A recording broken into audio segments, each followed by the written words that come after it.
Hello everyone, welcome to my channel AY strategy learning. हम लोग friends यहाँ पे जो है पीसीएस मंत्रा आर की टेस्ट सीरीज कर रहे हैं।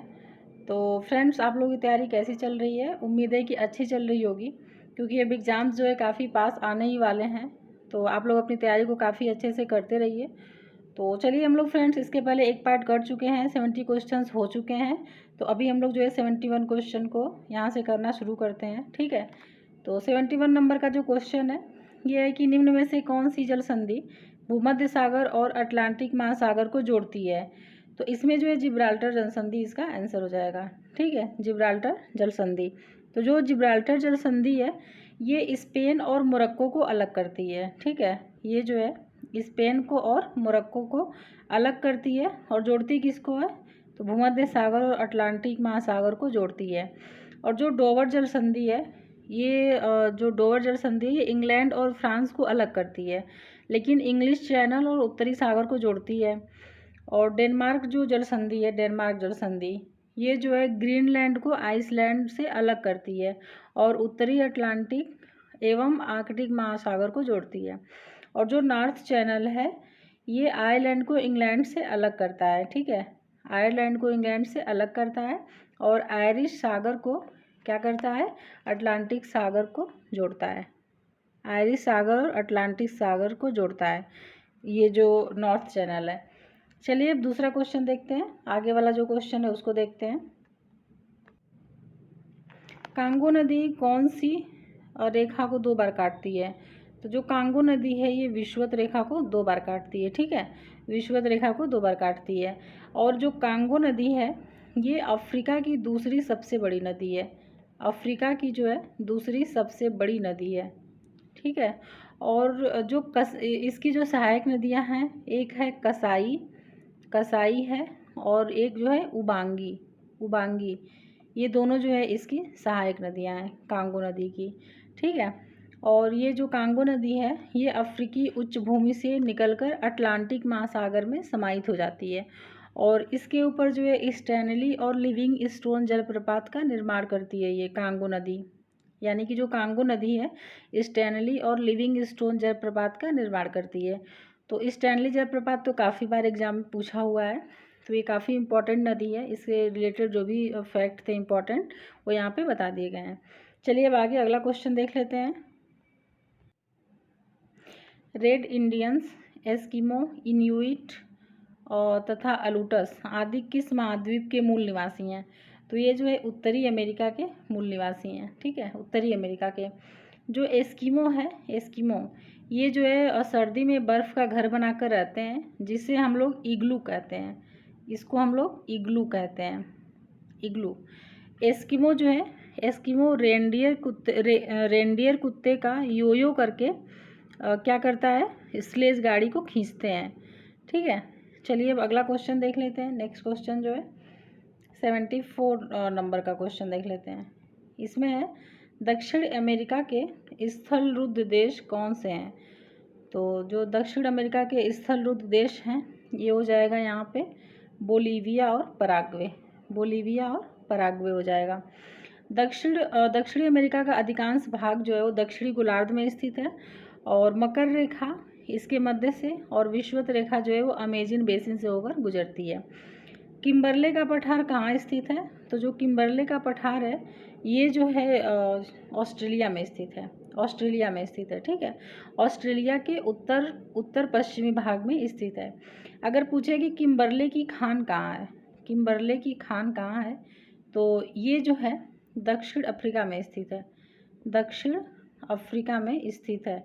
और ये किसके लिए फेमस है? तो ये हीरा के लिए फेमस है, हीरा के लिए जो है ये प्रसिद्ध है।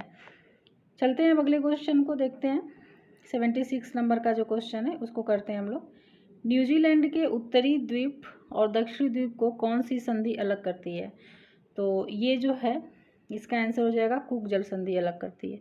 तो न्यूजीलैंड के उत्तरी द्वीप और दक्षिणी द्वीप को कुक जल संधि अलग करती है।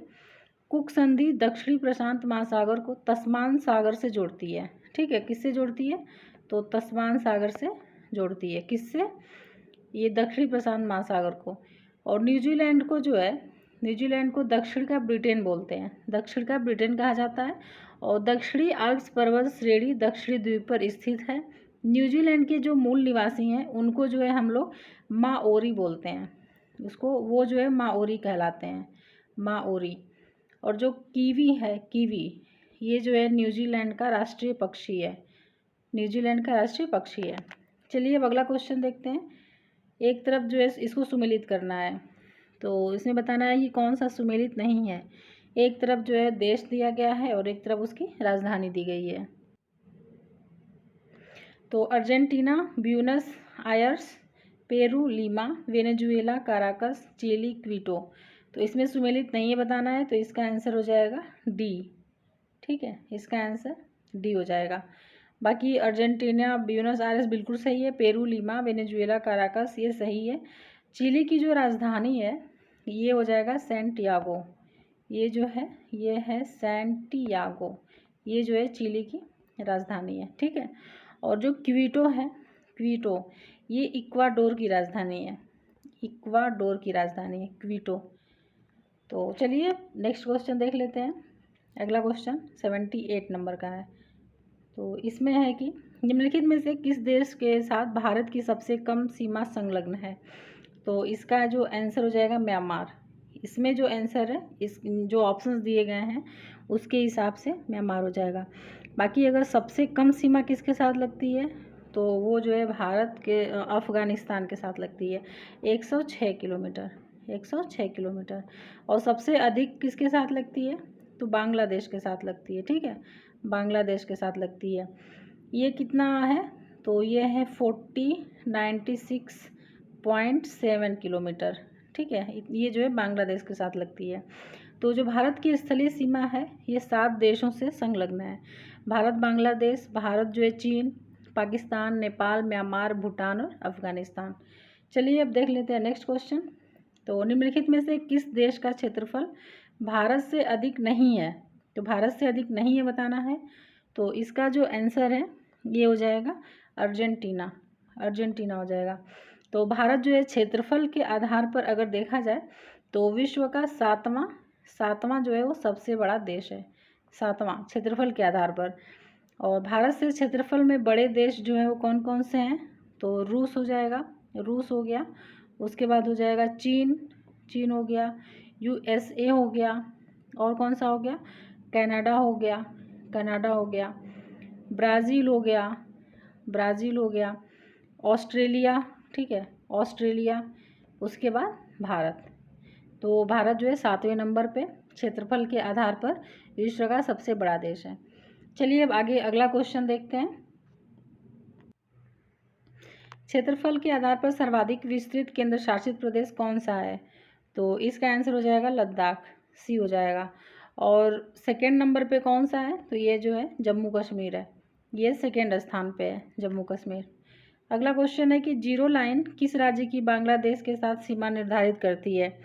तो इसका आंसर हो जाएगा त्रिपुरा, त्रिपुरा के साथ करती है। ठीक है, तो अगर पूछा जाए कि बांग्लादेश के साथ भारत के जो है कितने राज्य सीमा साझा करते हैं तो 5 राज्य जो है वो सीमा साझा करते हैं। कौन कौन से हैं तो पश्चिम बंगाल हो गया, असम, मेघालय, त्रिपुरा और मिजोरम। तो बाकी जो बांग्लादेश के साथ जो त्रिपुरा है वो जीरो लाइन सीमा निर्धारित करती है। अगला क्वेश्चन देख लेते हैं 82 नंबर का क्वेश्चन। इसमें है कि भारत के तटीय मैदानों के संबंध में कौन सा कथन असत्य है। यहाँ पे हमको असत्य बताना है। तो पहला है कि पश्चिमी तटीय मैदान पूर्वी तटीय मैदान से अधिक चौड़ा है। पश्चिमी तटीय मैदान पर ज्वारनदमुख तथा पूर्वी तटीय मैदान पर नदी डेल्टा पाए जाते हैं। और पूर्वी तटीय मैदान पर उन्मज्जन और निमज्जन के प्रमाण मिलते हैं, जबकि पश्चिमी तटीय मैदान पर इसका अभाव है। पश्चिमी तटीय मैदान की अपेक्षा पूर्वी तटीय मैदान के कम पटे होने के कारण पश्चिमी तट की तुलना में पूर्वी तट पर प्राकृतिक बंदरगाहों की संख्या कम है। तो इसमें हमको असत्य बताना है, कौन सा जो है गलत है। तो ये हो जाएगा सी हो जाएगा। क्यों हो जाएगा, क्योंकि जो उन्मज्जन और निमज्जन के जो प्रमाण हैं वो पश्चिमी तट के मैदान पे मिलते हैं। ठीक है, पश्चिमी तटीय मैदान में मिलते हैं, जबकि पूर्वी तटीय मैदान पर इसका पूरी तरह से अभाव है। तो ये जो है गलत हो जाएगा। बाकी जो जितने ऑप्शंस में जो कथन दिए गए हैं वो बिल्कुल सही हैं, तो आप उसको जो है एक बार ढंग से पढ़ के याद कर लीजिएगा। आगे देखते हैं अगला क्वेश्चन 83 नंबर का। इसमें है कि कालक्रमानुसार शैल क्रमों का सही क्रम क्या है। तो इसका जो सही क्रम हो जाएगा ये हो जाएगा डी, यानी कि आर्कियन, धारवाड़, कुडप्पा और विंध्य। यानी कि सबसे पुरानी जो है आर्कियन है, ठीक है, सबसे पुरानी जो है आर्कियन है। और आर्कियन के चट्टानों के अपर्दन और निक्षेपण से धारवाड़ की चट्टानें बनी हैं, और इसके निक्षेपण से और अपर्दन से क्या बना है, कुडप्पा, और उसके बाद विंध्य बना है। नेक्स्ट क्वेश्चन है, निम्नलिखित में से कौन सा घास का मैदान जम्मू कश्मीर में स्थित है। तो इसका जो आंसर है ये हो जाएगा उपयुक्त में से कोई नहीं। क्यों कोई नहीं, क्योंकि जो बुग्याल है, बुग्याल जो है उत्तराखंड में है, ये ठीक है, ये उत्तराखंड में है। ये यूके मतलब उत्तराखंड है, आप लोग यूके वाला ना समझ लीजिए। और उसके बाद जो उखरूल है, उखरूल ये मणिपुर में स्थित है, ये जो है मणिपुर में है, ये मणिपुर में स्थित है। और जो खज्जर है, तो खज्जर हिमाचल प्रदेश में स्थित है, हिमाचल प्रदेश में स्थित है। तो इसमें कोई भी नहीं है जम्मू कश्मीर का। बाकी अगर जम्मू कश्मीर का पूछे तो जम्मू कश्मीर के लिए वहाँ का जो शीतोष्ण घास के जो मैदान होते हैं उसको मर्ग कहते हैं, मर्ग कहते हैं, ठीक है। तो ये मर्ग हो जाएगा। चलिए अब आगे अगला क्वेश्चन देखते हैं 85 नंबर का क्वेश्चन। इसमें है कि निम्नलिखित में से कौन सा सुमेलित नहीं है, ठीक है। तो इसमें जो है खीरगंगा उत्तराखंड, अरावली महाराष्ट्र, अत्रि ओडिशा, जकरेम मेघालय। तो इसमें सुमेलित नहीं है पूछा है, तो ये हो जाएगा इसका आंसर। क्योंकि जो खीरगंगा है ये उष्ण जल स्रोत है जो कि हिमाचल प्रदेश में स्थित है, हिमाचल प्रदेश की पार्वती घाटी में स्थित है। अगर ये भी पूछे कि कहाँ पे स्थित है, तो हिमाचल प्रदेश के पार्वती घाटी में स्थित है, ठीक है, पार्वती घाटी में स्थित है। बाकी जो दिए गए हैं अरावली महाराष्ट्र, अत्रि ओडिशा, जकरेम मेघालय, ये बिल्कुल सुमेलित है। अगला क्वेश्चन देखते हैं, निम्नलिखित में से कौन सा सुमेलित नहीं है। तो डायमीर जम्मू कश्मीर, छोटा सीगरी हिमाचल प्रदेश, जेम्मू सिक्किम, नामिक लद्दाख। तो इसमें सुमेलित नहीं है पूछा है, तो इसका आंसर हो जाएगा डी, नामिक लद्दाख। क्योंकि जो नामिक ग्लेशियर है ये उत्तराखंड के, ये जो है उत्तराखंड के कुमाऊं गढ़वाल रेंज में स्थित है, ठीक है, कुमाऊं गढ़वाल रेंज में स्थित है। बाकी जो दिए गए हैं वो बिल्कुल सुमेलित हैं। चलिए अब आगे देख लेते हैं अगला क्वेश्चन। उत्तर भारत के विशाल मैदान के संबंध में कौन सा कथन सत्य नहीं है। तो पहला है कि भाबर क्षेत्र में नदियां भूमिगत होकर अदृश्य हो जाती हैं। तराई क्षेत्र भाबर के दक्षिण में स्थित है। खादर क्षेत्र में बाढ़ का पानी प्रत्येक वर्ष पहुंचता है। उत्तर भारत के मैदान की चौड़ाई पश्चिम से पूर्व की ओर जाने पर बढ़ती जाती है। तो इसका जो आंसर ये हो जाएगा डी, ठीक है, इसका आंसर डी हो जाएगा। उत्तर भारत का जो विशाल मैदान है वो सिंधु, गंगा, ब्रह्मपुत्र और उनकी सहायक नदियों के निक्षेपण से निर्मित है। यह मैदान पश्चिम से पूर्व की ओर जाने पर संकरा होता जाता है। कैसा होता जाता है, तो संकरा होता जाता है, ठीक है। बाकी जो दिए गए हैं वो बिल्कुल सही हैं, तो उसको जो है आप लोग एक बार ध्यान से देख लीजिएगा और याद कर लीजिए। चलिए अब अगला क्वेश्चन देखते हैं 88 नंबर का जो क्वेश्चन है उसको। तो इसमें जो है मिलान करना है। एक तरफ जो है भारत के जलप्रपात दिए गए हैं और एक तरफ उनकी अवस्थिति दी गई है, ठीक है। तो चलिए हम लोग देख लेते हैं। दूध सागर, बरकाना और क्या है, खंडाधार, पलानी। तो चलिए इसका हम लोग मिलान करते हैं। तो जो दूध सागर है ये गोवा में स्थित है, गोवा में स्थित है। बरकाना जो है वो कहाँ पे है, तो कर्नाटक में है। और खंडाधार ओडिशा में है और पलानी हिमाचल प्रदेश में है। तो इसका आंसर जो है ये हो जाएगा ए। तो इसका आंसर ए हो जाएगा, 4123 हो जाएगा, ठीक है। चलिए अब अगला क्वेश्चन देखते हैं। 88 क्वेश्चन हो चुके हैं, अब 89 क्वेश्चन देखते हैं, 89 नंबर का। तो इसमें है कि निम्नलिखित में से कौन सी पर्वत श्रृंखला हिमालय पर्वत श्रेणी में अवस्थित है। तो चुरिया मुरिया पहाड़ियाँ, डुंडवा श्रेणी, चो ओयू, कटचल। तो इसमें जो फ्रेंड्स 1 2 3 है, यानी चुरिया मुरिया पहाड़ियाँ, डुंडवा श्रेणी और चो ओयू, ये तीनों जो हैं वो हिमालय पर्वत श्रेणी की श्रृंखला में अवस्थित हैं। जबकि जो कटचल है, कटचल जो है वो अंडमान निकोबार द्वीप समूह में स्थित है, अंडमान निकोबार द्वीप समूह में स्थित पहाड़ी है। अगला क्वेश्चन देखते हैं 90 नंबर का जो क्वेश्चन है। तो इसमें है कि भारत में, इसमें है भारत में पूर्वी घाट श्रृंखला की उत्पत्ति किस काल में हुई है? तो इसका आंसर हो जाएगा कैलिडोनियन काल में। भारत में कैलिडोनियन युग में कुडप्पा भूसन्नति से पूर्वी घाट श्रृंखला की उत्पत्ति हुई है, जबकि जो प्री कैम्ब्रियन युग में अरावली पर्वत, हर्सिनियन युग में जो है वो किसकी उत्पत्ति हुई है? तो विंध्य और सतपुड़ा पर्वत की। अल्पाइन युग में जो है वो हिमालय पर्वत श्रृंखला का निर्माण हुआ है। चलते हैं अगले क्वेश्चन की तरफ। खनिज संभाव्यता के दृष्टिकोण से भारत का सर्वाधिक महत्वपूर्ण भौमिकीय क्रम कौन सा है? तो इसमें क्या पूछा है? क्रम पूछा है, ठीक है। तो इसका आंसर हो जाएगा धारवाड़, सी हो जाएगा इसका आंसर, ठीक है। क्योंकि आर्कियन क्रम की जो प्राथमिक चट्टानों के अपर्दन एवं निक्षेपण से धारवाड़ क्रम की परतदार चट्टानों का निर्माण हुआ है। यह चट्टानें भारत में पाई जाने वाली चट्टानों में आर्थिक दृष्टि से सबसे महत्वपूर्ण चट्टानें हैं और जो देश की लगभग सभी प्रमुख धातुएं हैं इन चट्टानों में पाई जाती हैं, ठीक है। तो ये काफ़ी इंपॉर्टेंट चट्टानें होती हैं जो धारवाड़ क्रम की चट्टानें हैं। चलते हैं आगे, अगला क्वेश्चन देख लेते हैं। मेन बाउंड्री फॉल्ट किन पर्वत श्रृंखलाओं के मध्य स्थित है? तो ये जो है लघु हिमालय और शिवालिक पर्वत श्रृंखलाओं के मध्य स्थित है, ठीक है। जो असम से कहाँ से है? असम से पंजाब तक विस्तृत हैं, ठीक है। असम से लेकर पंजाब तक विस्तृत हैं। और वृहद हिमालय और लघु हिमालय के मध्य जो है वो मेन सेंट्रल थ्रस्ट है, ठीक है। मेन सेंट्रल थ्रस्ट स्थित है। अगला क्वेश्चन देख लेते हैं। फ्रेंड्स, वो जो पेन है वो थोड़ी सी ख़राब हो गई है, इस वजह से अभी लिखने में प्रॉब्लम हो रही है। अभी वो जैसे ही सही हो जाएगी फिर मतलब लिखना थोड़ा आसान हो जाएगा, तो काफ़ी चीज़ें इस पर डिटेल में लिखी जा सकती हैं। तो चलिए अगला क्वेश्चन देखते हैं। निम्नलिखित में से कौन सा पठार छोटा नागपुर पठार का हिस्सा नहीं है?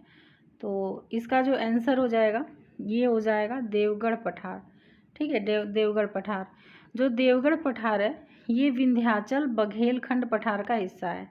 विंध्याचल बघेलखंड पठार का हिस्सा है, जबकि जो बाकी दिए गए हैं जैसे रांची पठार, पलामू उच्च भूमि, हजारीबाग पठार, ये तीनों जो है वो छोटा नागपुर पठार का हिस्सा है।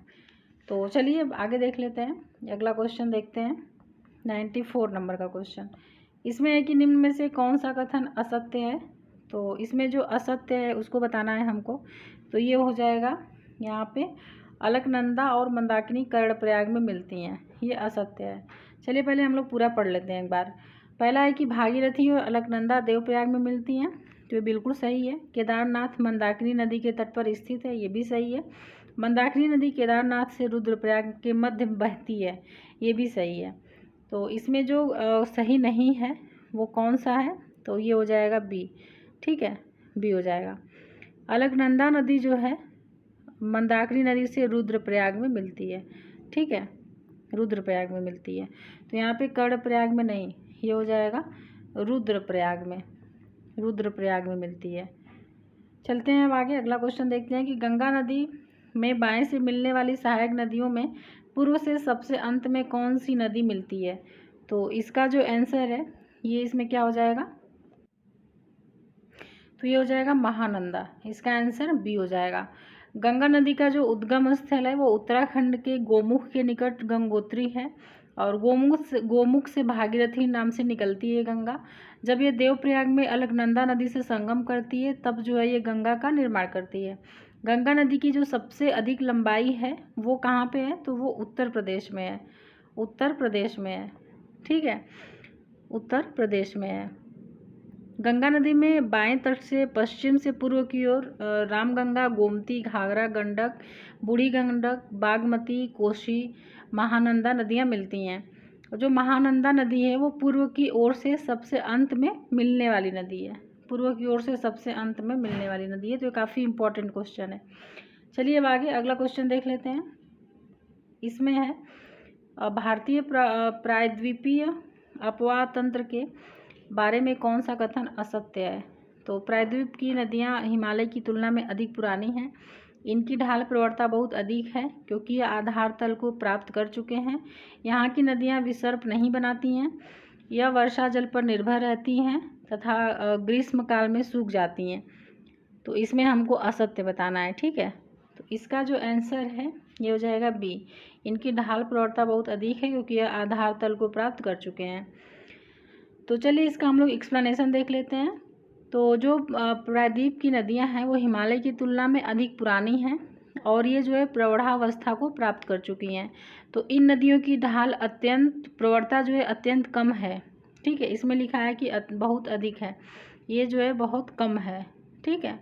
यह नदियां आधार तल को प्राप्त कर चुकी हैं, इनके मार्ग लगभग निश्चित हैं, अतः इन नदियों में विसर्पों का अभाव पाया जाता है और ये नदियां जो है वर्षा जल पर अधिक निर्भर रहती हैं, इसलिए ग्रीष्म ऋतु में सूख जाती हैं। अगला क्वेश्चन है, शुष्क मरुस्थलीय कांटेदार वनस्पति क्षेत्रों में वर्षा की मात्रा कितनी पाई जाती है? तो इसका आंसर हो जाएगा 50 सेंटीमीटर से कम, ठीक है। 50 सेंटीमीटर से कम वर्षा पाई जाती है। यहाँ की वनस्पतियों में वाष्पीकरण तथा पशुओं से बचाने के लिए प्रकृति ने क्या किए हैं? कांटे प्रदान किए हैं। यहाँ की वनस्पतियों में मोटी छाल तथा कटीली झाड़ियाँ पाई जाती हैं।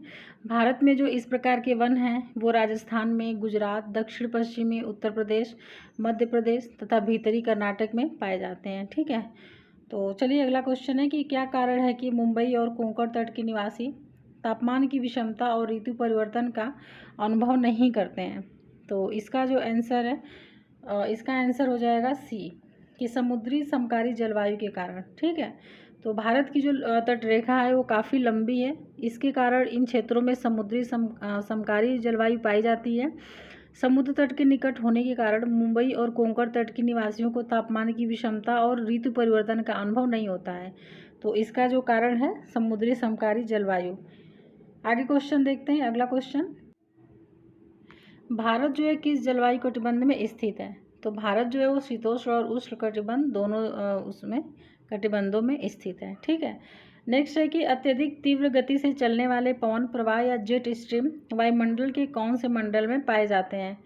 तो इसका जो आंसर है ये क्या हो जाएगा? तो इसका आंसर हो जाएगा यहाँ पे क्षोभ मंडल में पाए जाते हैं, ठीक है। क्षोभ मंडल में पाए जाते हैं। तो अत्यधिक तीव्र गति के पवन प्रवाह या जेट स्ट्रीम वायुमंडल के क्षोभ मंडल में पाए जाते हैं। यहाँ वायु धाराएं लगभग 150 किलोमीटर चौड़ी और 2 से 3 किलोमीटर मोटी संक्रमण पेटी में प्रवाहित होती हैं। तो ये जो है क्षोभ मंडल में पाई जाती हैं। अगला क्वेश्चन है 101 नंबर का क्वेश्चन। इसमें है कि शीतकाल में सूर्य किस तिथि को मकर रेखा पर लंबवत चमकता है? तो इसका जो आंसर है ये हो जाएगा यहाँ पे 22 दिसंबर। 22 दिसंबर को लंबवत चमकता है, ठीक है। इसके कारण उत्तरी गोलार्ध में शीतकाल तथा दक्षिणी गोलार्ध में क्या होता है? ग्रीष्मकाल होता है, ठीक है। उत्तरी गोलार्ध में शीतकाल के कारण उच्च दाब स्थापित हो जाता है, जबकि दक्षिणी गोलार्ध में ग्रीष्मकाल के कारण ऑस्ट्रेलिया के उत्तर पूर्व में निम्न दाब बन जाते हैं, जिस कारण स्थलीय भाग से हवाएं सागरों की ओर चलने लगती हैं। इसे उत्तर पश्चिमी मानसून कहते हैं। ये हवाएं शुष्क होने के कारण वर्षा नहीं करती हैं। अगला क्वेश्चन देखते हैं, उत्तर पश्चिमी भारत में शीत ऋतु में वर्षा किस कारण होती है? तो इसका आंसर हो जाएगा पश्चिमी विक्षोभ के कारण होती है। पश्चिमी विक्षोभ के कारण होती है। चलते हैं अब अगले क्वेश्चन की तरफ। 103 नंबर का क्वेश्चन, भारत में औसत वार्षिक वर्षा कितनी होती है? तो जो भारत में औसत वार्षिक वर्षा होती है ये जो है ये होती है 112 से 115 सेंटीमीटर होती है। 112 से 115 सेंटीमीटर होती है। नेक्स्ट क्वेश्चन देख लेते हैं, कौन सी मिट्टी में सूखने पर गहरी दरारें उत्पन्न हो जाती हैं? तो इसका जो आंसर है ये हो जाएगा काली मिट्टी। काली मिट्टी की जल धारण करने की क्षमता अधिक होती है, अतः ये जल से संतृप्त होने पर बहुत चिपचिपी हो जाती हैं तथा सूखने पर इनमें गहरी दरारें उत्पन्न हो जाती हैं, ठीक है। और इनको जो है स्वतः जुताई वाली मृदा भी कहते हैं, ठीक है। इनको स्वतः जुताई वाली मृदा भी कहते हैं। अब नेक्स्ट क्वेश्चन देखते हैं, मृदा के कौन से स्तर को जल संचयन क्षेत्र भी कहा जाता है? तो इसका जो आंसर है ये यहाँ पे हो जाएगा स्तर बी। स्तर बी को जो है जल संचयन क्षेत्र भी कहते हैं। इसमें जो है खनिजों का भी संचय होता है, ठीक है, स्तर बी में। और मृदा का जो सबसे निचला स्तर है वो स्तर सी है, स्तर सी है, ठीक है। और चलिए अब अगला क्वेश्चन देखते हैं, निम्न कथनों पर विचार करें। हिमालय में ऊंचाई पर जाने पर वनों के प्रकार बदलते जाते हैं। हिमालय पर 1500 मीटर की ऊंचाई तक सदाबहार वन पाए जाते हैं। तो इनमें से कौन सा कथन सत्य है? तो यहाँ पे हमको सत्य बताना है। तो इसका जो आंसर हो जाएगा सी, यानी कि दोनों सही है। दोनों जो है बिल्कुल सही दिया गया है। चलिए अब आगे देखते हैं अगला क्वेश्चन। तांबे की प्राप्ति जो है वो किस क्रम की चट्टानों से होती है? तो जो तांबे की प्राप्ति है वो जो धारवाड़ क्रम की चट्टानों से होती है। ठीक है। भारत में तांबे के भंडारण की दृष्टि से राजस्थान जो है वो शीर्ष स्थान पर है, और उत्पादन की दृष्टि से मध्य प्रदेश जो है वो शीर्ष स्थान पर है। तो अगर उत्पादन की दृष्टि से पूछे तो कौन सा है शीर्ष स्थान पे? मध्य प्रदेश है। और भंडारण की दृष्टि से शीर्ष स्थान पे पूछे तो राजस्थान है। तांबे के उत्पादन और भंडारण की दृष्टि से राजस्थान का झुंझुनू जिला जो है वहाँ की जो खेतड़ी की खान है जो कि झुंझुनू जिला में स्थित है, और मध्य प्रदेश का बालाघाट और झारखंड का सिंहभूम जिला महत्वपूर्ण है। धारवाड़ चट्टानें आर्थिक दृष्टि से काफ़ी महत्वपूर्ण होती हैं। अगला क्वेश्चन है कि आर्कियन चट्टानों के बारे में कौन सा कथन असत्य है? तो इसमें जो असत्य है, तो चलिए पहले हम लोग पूरा देख लेते हैं। ये प्राचीनतम और मूलभूत चट्टानें हैं। इनमें जीवाश्म पाए जाते हैं। इनका निर्माण लावा के ठंडा होने से हुआ है। इनका विस्तार तमिलनाडु, कर्नाटक, आंध्र प्रदेश तथा राजस्थान के दक्षिण पूर्वी भाग में है। तो इसका जो आंसर है ये हो जाएगा यहाँ पे बी, इनमें जीवाश्म पाए जाते हैं। ये गलत है। बाकी जो दिए गए हैं वो बिल्कुल सही हैं। आर्कियन चट्टानें जो हैं वो प्राचीनतम और मूलभूत चट्टानें हैं। इनका निर्माण जीवों के पहले हुआ था, अतः इनमें जीवाश्म नहीं पाया जाता है। ये चट्टानें जो हैं वो नीस, ग्रेनाइट और शिष्ट प्रकार की चट्टानें हैं। इनका निर्माण लावा के ठंडा होने से हुआ है। ये रवेदार चट्टानें हैं, और जो इनका विस्तार है वो कर्नाटक, तमिलनाडु, आंध्र प्रदेश, मध्य प्रदेश और झारखंड के छोटा नागपुर पठार इत्यादि जगहों तक हुआ है। चलिए अब देखते हैं नेक्स्ट क्वेश्चन, 109 नंबर का क्वेश्चन। तो इसमें है कि छोटा नागपुर खनिज पेटी के संबंध में निम्न कथनों पर विचार कीजिए। तो पहला है, इसका मुख्य विस्तार झारखंड, ओडिशा तथा पश्चिम बंगाल में है। यह पेटी नीस एवं ग्रेनाइट शैलों से युक्त है। यहाँ देश का लगभग 75% लौह अयस्क पाया जाता है। तो इसमें हमको बताना है कि कौन सा कथन सही है। ठीक है। तो ये हो जाएगा 1 और 2। इसका जो आंसर है 1 और 2, यानी पहला और दूसरा बिल्कुल सही है। तो जो छोटा नागपुर पठार है वो खनिज पेटी भारतीय प्रायद्वीप के उत्तर पूर्वी भाग में झारखंड, ओडिशा और पश्चिम बंगाल राज्यों में विस्तृत है। बिल्कुल सही है। और नीस एवं ग्रेनाइट शैलों से युक्त इस पेटी में भारत का 90% जो है 90% से अधिक लौह अयस्क पाया जाता है। ठीक है। इसमें लिखा है 75%, तो ये गलत है। यहाँ हो जाएगा 90% से अधिक पाया जाता है लौह अयस्क जो है। अब आगे देखते हैं अगला क्वेश्चन, 110 नंबर का क्वेश्चन देखते हैं। ठीक है। तो इसमें है कि भारत की लौह इस्पात पेटी निम्न में से किसे कहा जाता है? तो इसका आंसर हो जाएगा छोटा नागपुर खनिज पेटी को। छोटा नागपुर खनिज पेटी को कहा जाता है।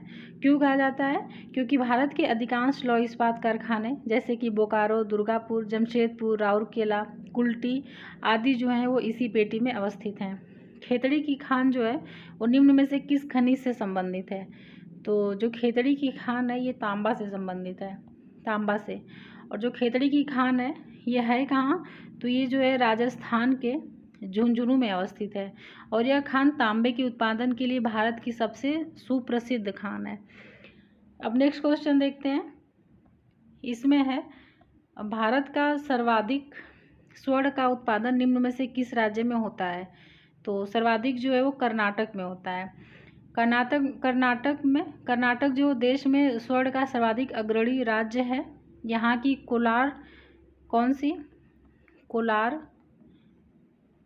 कोलार और हट्टी की जो खानें हैं, हट्टी की खानों में सर्वाधिक स्वर्ण उत्पादन होता है। नेक्स्ट क्वेश्चन है कि भारत में सूती वस्त्र का प्रथम कारखाना निम्न में से कहाँ स्थापित किया गया था? तो इसका आंसर हो जाएगा कोलकाता में। तो कोलकाता में कब किया गया था? तो ये हुआ था 1818 में किया गया था, और कोलकाता के फोर्ट ग्लास्टर में स्थापित किया गया था, फोर्ट ग्लास्टर में। यद्यपि यह कारखाना सफल नहीं रहा था। चलिए अब अगला क्वेश्चन देखते हैं। हिंडाल्को की स्थापना किस देश के सहयोग से की गई थी? तो इसकी जो स्थापना है वो यूएसए के सहयोग से की गई थी। तो सबसे पहले हिंडाल्को का हम लोग फुल फॉर्म देख लेते हैं। तो इसको जो है बोलते हैं कि हिंदुस्तान एल्यूमिनियम कंपनी, ठीक है, हिंदुस्तान एल्यूमिनियम कंपनी। इसकी जो स्थापना है ये जो है यूएसए के सहयोग से उत्तर प्रदेश के रेणुकूट में की गई थी, रेणुकूट में की गई थी। यह देश में स्थित अग्रणी एल्यूमिनियम उत्पादन कंपनी है, ठीक है। तो जो हिंडाल्को है वो किसके उत्पादन के लिए प्रसिद्ध है? तो एल्यूमिनियम के उत्पादन के लिए प्रसिद्ध है। विश्व प्रसिद्ध अंगोरा ऊन निम्न में से किससे प्राप्त किया जाता है? तो ये ऊन जो है वो खरगोश से प्राप्त किया जाता है। अंगोरा ऊन जो है विश्व स्तरीय उच्च कोटि का ऊन माना जाता है। इसका उत्पादन खरगोश से किया जाता है। उल्लेखनीय है कि पश्मीना ऊन जो है वो बकरी से प्राप्त किया जाता है। जो राजस्थान है वो भारत का क्या है? अग्रणी ऊन उत्पादक राज्य है राजस्थान। देश का प्रथम सुपर फॉस्फेट या संयंत्र निम्न में से कहाँ स्थापित किया गया था? तो ये जो स्थापित किया गया था ये रानीपेट में किया गया था, ठीक है। तो भारत में सुपर फॉस्फेट का प्रथम संयंत्र तमिलनाडु के जो है वो रानीपेट में 1906 में किया गया था, 1906 में किया गया था। उल्लेखनीय है कि देश में सहकारी स्वामित्व वाले प्रथम उर्वरक कारखाने की स्थापना सिंदरी में हुई थी, जो कि बिहार में थी, ठीक है, सिंदरी बिहार में हुई थी। नेपानगर निम्न में से किस के उत्पादन हेतु प्रसिद्ध है? तो जो नेपानगर है ये अखबारी कागज़ के उत्पादन के लिए प्रसिद्ध है। और ये कहाँ पे स्थित है? तो ये मध्य प्रदेश में स्थित है।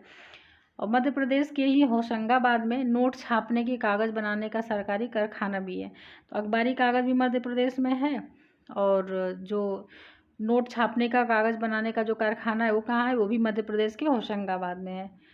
अगला क्वेश्चन देखते हैं, 118 नंबर का क्वेश्चन है, उसको देख लेते हैं। तो इसमें है कि प्रधानमंत्री ग्राम सड़क योजना के अंतर्गत गाँव को जोड़ने के लिए कितनी जनसंख्या को आधार बनाया गया है? तो मैदानी इलाके में 1000, पहाड़ी इलाकों में 500, मरुस्थलीय क्षेत्रों में 250।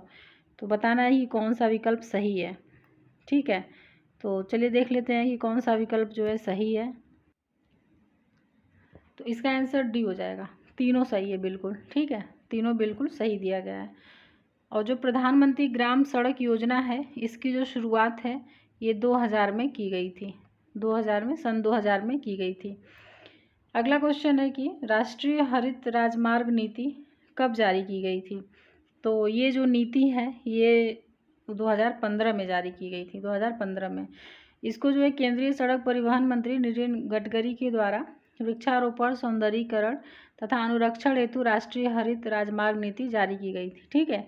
इसके तहत क्या किया गया था कि सड़क निर्माताओं को कुल परियोजना लागत का 1% अंश वृक्षारोपण निधि के रूप में निर्दिष्ट किया गया है।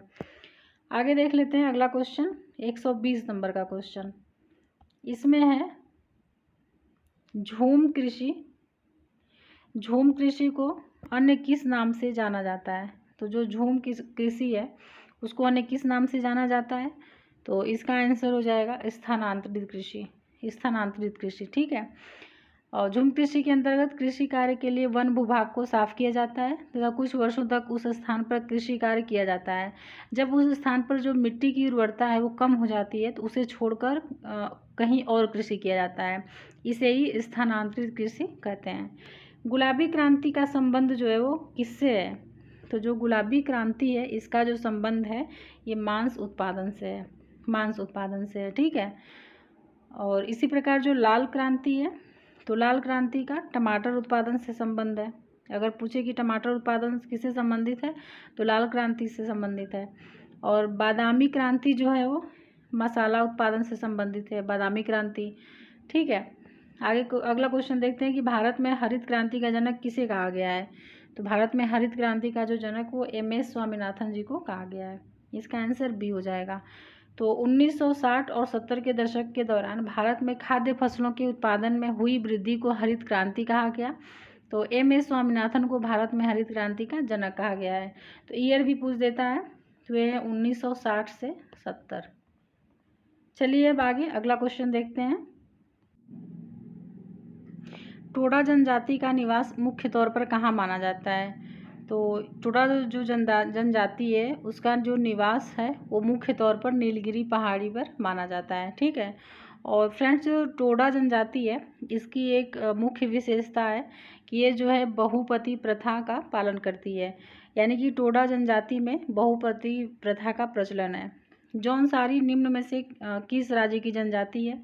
तो ये जो है वो उत्तराखंड की जनजाति है। और ये जो है भूमध्य सागरीय प्रजाति से संबंधित है। इनका जो समाज है वो पितृसत्तात्मक है। ठीक है, पितृसत्तात्मक है।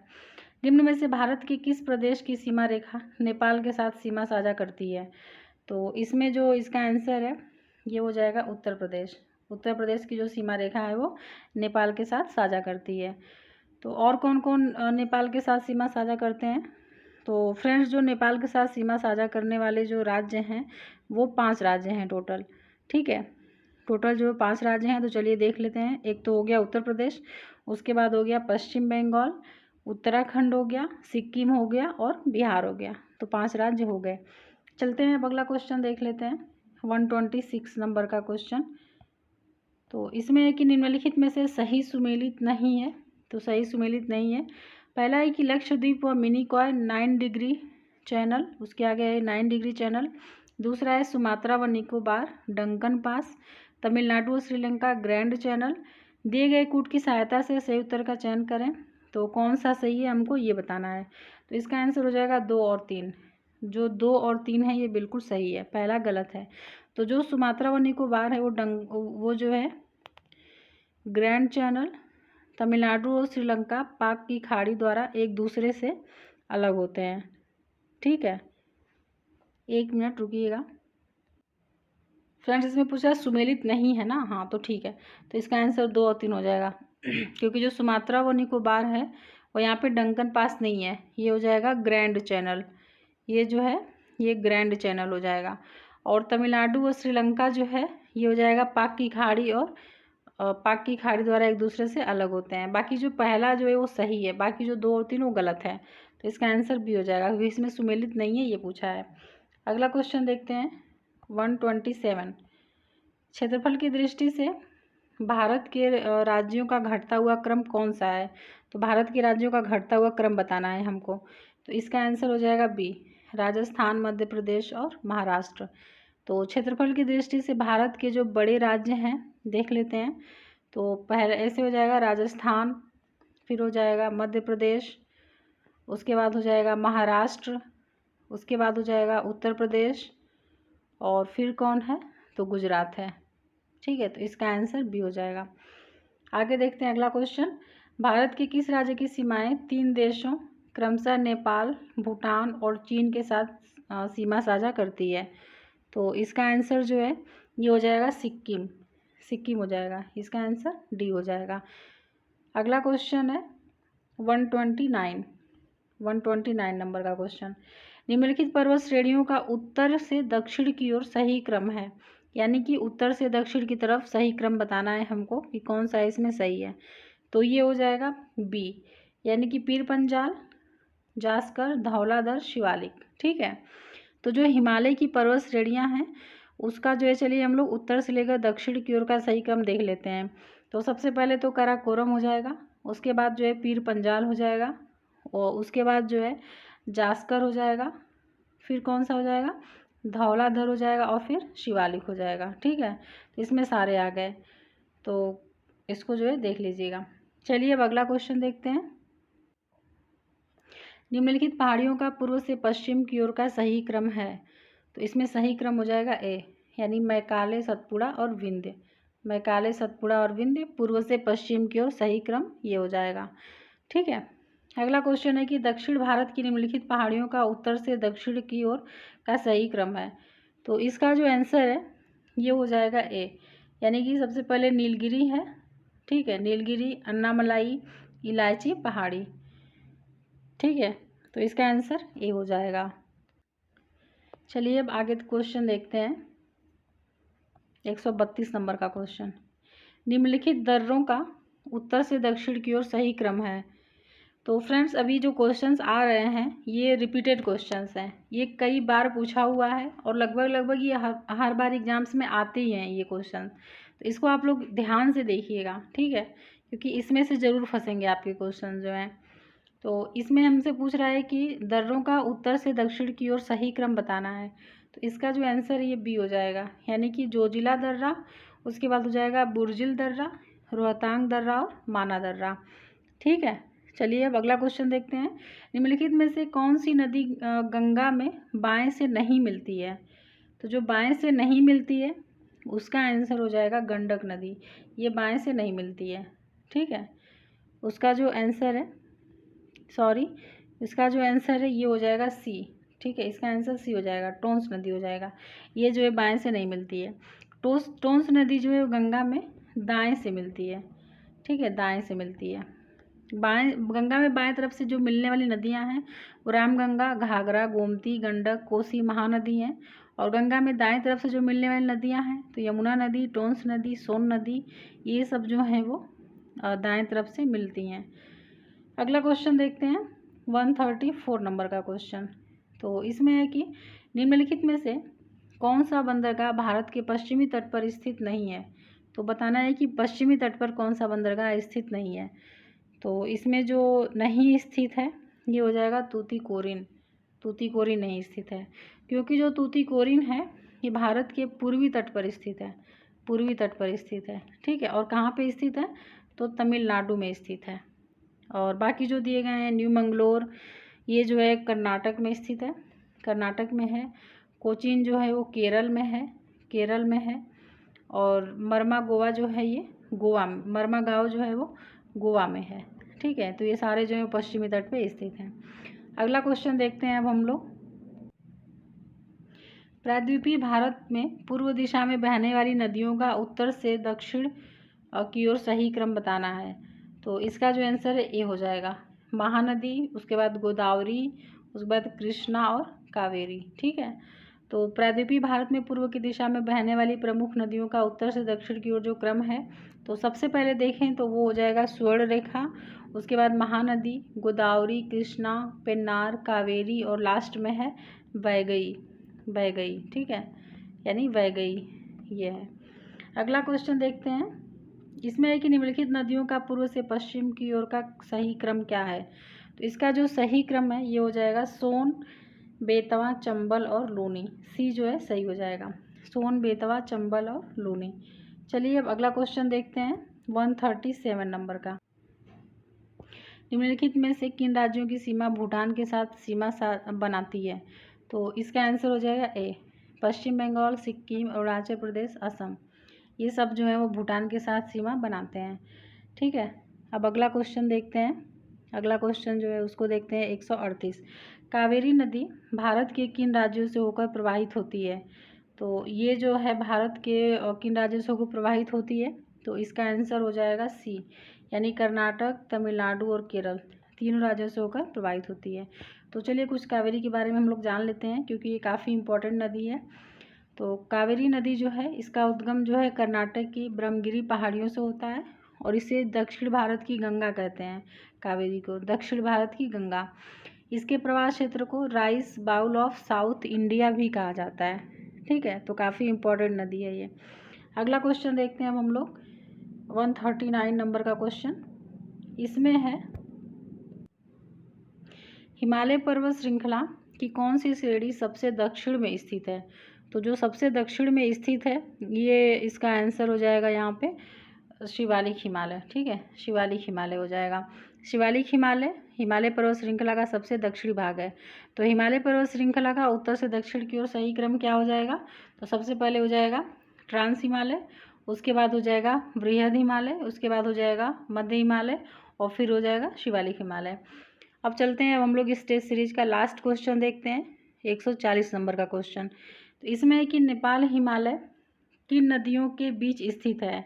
तो जो नेपाल हिमालय है ये काली व तीस्ता नदियों के मध्य स्थित है, काली व तीस्ता नदियों के मध्य स्थित है। ठीक है, तो और भी जो हिमालय का प्रादेशिक वर्गीकरण है उसको भी हम लोग देख लेते हैं एक बार। तो जो पंजाब हिमालय है वो सिंधु व सतलज नदी के बीच है। कुमायूं हिमालय जो है वो सतलज व काली के मध्य है, और जो नेपाल हिमालय है तो काली व तीस्ता के मध्य है, और जो असम हिमालय है वो तीस्ता और तिहांग के मध्य है। तो ये काफ़ी इम्पोर्टेंट है, इसमें से भी एक क्वेश्चन अधिकतर आ ही जाते हैं कि कौन सा जो है किस हिमालय के मध्य कौन सी नदियाँ स्थित हैं। तो फ्रेंड्स ये थे टोटल 140 क्वेश्चन हो गए हैं। तो 2 टेस्ट सीरीज एकदम बिल्कुल कंप्लीट हो जाएगी, यानी कि 140 क्वेश्चन पहले हो चुके हैं, 140 क्वेश्चन आज हो जाएंगे, और हिंदी का हो चुका है 60 क्वेश्चन। तो आप लोग इसको जो है अच्छे से रिवीजन करते चलिए, पढ़ते चलिए, क्योंकि आपकी तैयारी में ये काफ़ी हेल्पफुल होंगे। तो चलिए फ्रेंड्स, अब हम लोग नेक्स्ट सीरीज के साथ फिर मिलते हैं। और फ्रेंड्स, अगर आप जो है आर ओ के हिंदी का के प्रीवियस ईयर के क्वेश्चन को भी देखना चाहते हैं तो आप जो है हमारे चैनल पे जाके देख सकते हैं, नीचे लिंक भी दिया हुआ है, तो आप वहाँ से भी देख सकते हैं उसको। और फ्रेंड्स, अगर आप टेलीग्राम ग्रुप ज्वाइन कर सकते हैं तो आप वो भी कर सकते हैं, उसका भी लिंक जो है नीचे डिस्क्रिप्शन में दिया हुआ है, अब वहाँ से कर लीजिए। वहाँ भी आपको सारे टेस्ट सीरीज मिल जाएंगे, उसमें सारे वीडियोस मिल जाएंगे आपको, ठीक है। और फ्रेंड्स, अगर आपको मतलब आपको अच्छा लगता हो टेस्ट सीरीज ये वीडियोस, तो आप जो है इसे लाइक शेयर और सब्सक्राइब ज़रूर करिएगा। तो फ्रेंड्स चलिए मिलते हैं नेक्स्ट सीरीज़ में, तब तक अपना ध्यान रखिए, पढ़ते रहिए। और फ्रेंड्स, वीडियो देखने के लिए धन्यवाद।